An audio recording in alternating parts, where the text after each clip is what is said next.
Hello and welcome to day 16. To those of you who do not know me, my name is Andrew Monroe. I am 35 years old. I currently reside in Austin, Texas, and I am a man on a mission.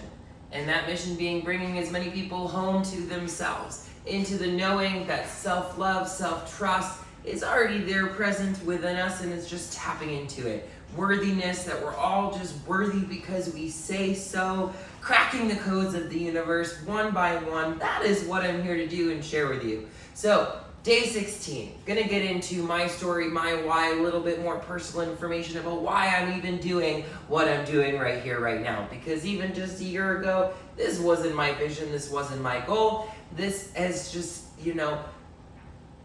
has been magically created, and this pathway has been blazed for me with all of the work that I have been doing and have gone through and all of the life experience that I have to be sitting here before you, sharing it all. And I'm not going to go into my whole entire life story because we'll be here for hours and hours upon hours. But I do want to give you the pertinent information of everything that you could need, would want to know, and my experience and what brought forth this version of me right here, right now. And I grew up in what, you would say a upper middle class, meaning I don't really remember a time where we didn't have the things that we needed as kids. I had two older sisters and we were all brought up in a very religious setting.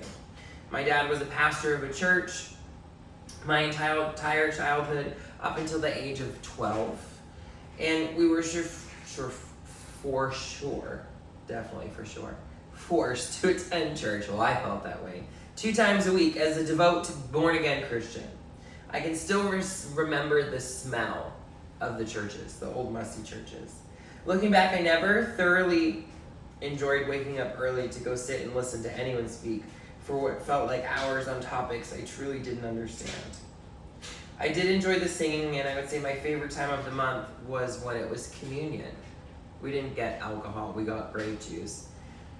Because after the service ended, we would all run downstairs as kids, and we would just drink the rest of the communion, those little cups, and all the little extra pieces of stale bread.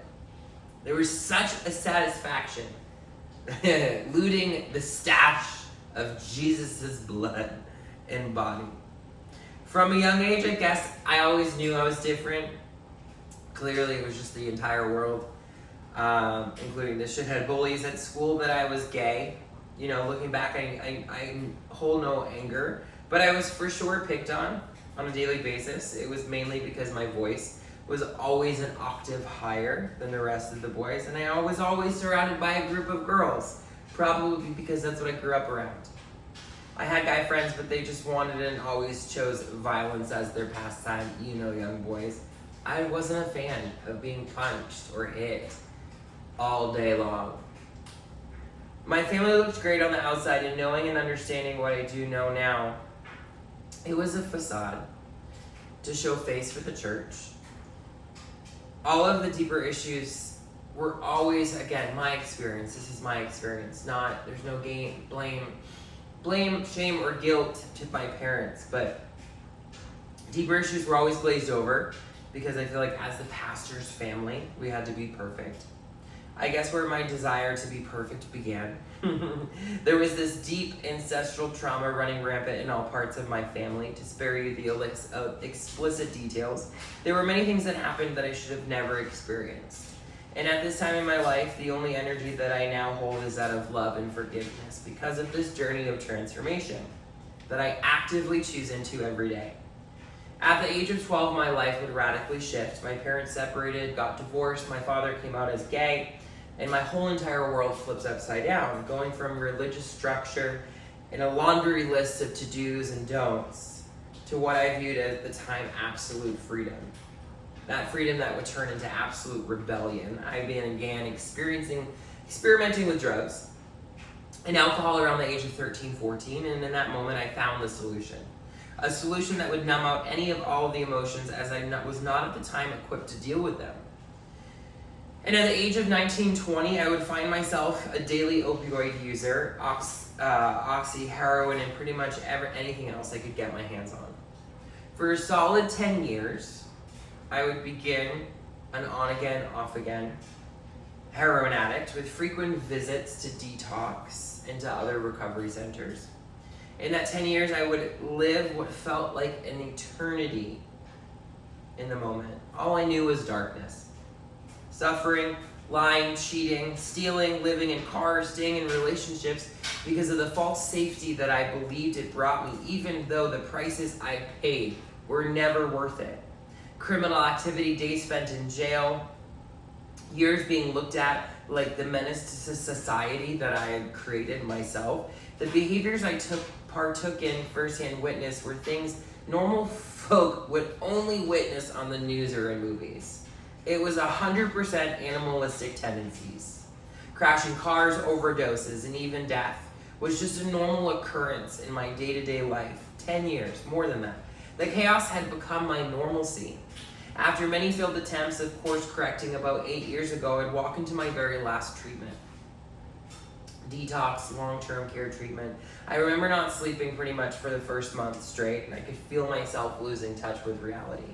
It was a wild experience, so exhausted yet not be able to sleep because all of the withdrawal symptoms. Each day was another challenge to muster up the energy to even brush my teeth, let alone to participate in the non-stop lectures and teachings they had for us each and every single day. It felt like it was never going to end, until one day it did. I have seen so much darkness, not only within myself, within this world that I was existing in. Until the day I decided to see the light, and I have been actively choosing each and every single day since. Has it been easy? Fuck no. In the path that I was walking, I knew the end result though. Death was the result. The path that I was walking, the only endpoint, the only endpoint in life is death, right? But I'd rather die with life worth living.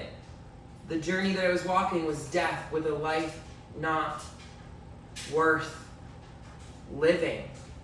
And we wrap this up, we summarize this into why I'm here, why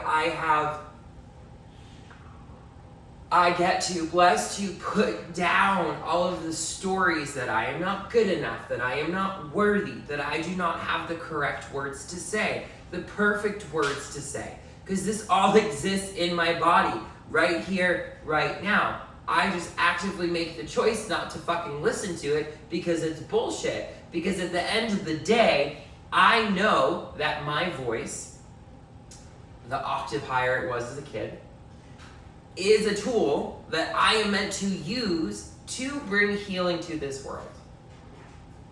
One by one, dozen by dozen, 100 by 100, whatever the number is, I'm committed to it because I have seen so much darkness, and it's not to compare, and it's not to go tit for tat. But if you name a trauma, I've experienced it, whether personally, firsthand, or I've witnessed it, within a close friend. I've seen it all. I've seen the darkest of the dark shit happen.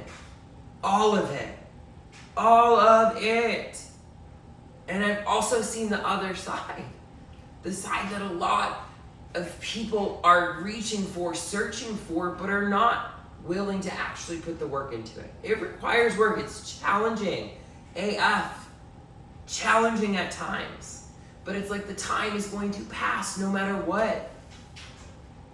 No matter what, 8 years has passed since the last time I got clean. And the life that I'm living now, the experience that I'm having in my body now was worth it all to be able to sit here, stand here, tell you that you are worthy just because, you are enough just because, and that can be enough. I'm here to let people know that they're fucking loved. Through and through, head to toe. You are loved. That's my message. And until next time, know that I'm here to support you every way that I can. You can message, comment, all the things. If you want to have a conversation, you can find me on Instagram. Pretty easy to do, through my YouTube, through this, through wherever you're watching this. Feel free to start communication with me. If you want to have a conversation about something, want a different perspective, share perspectives, all of that. This is the type of conversations that I'm here to have with people, healing, transformation, all of it. So until next time, know again that you are loved. I love you. See you soon.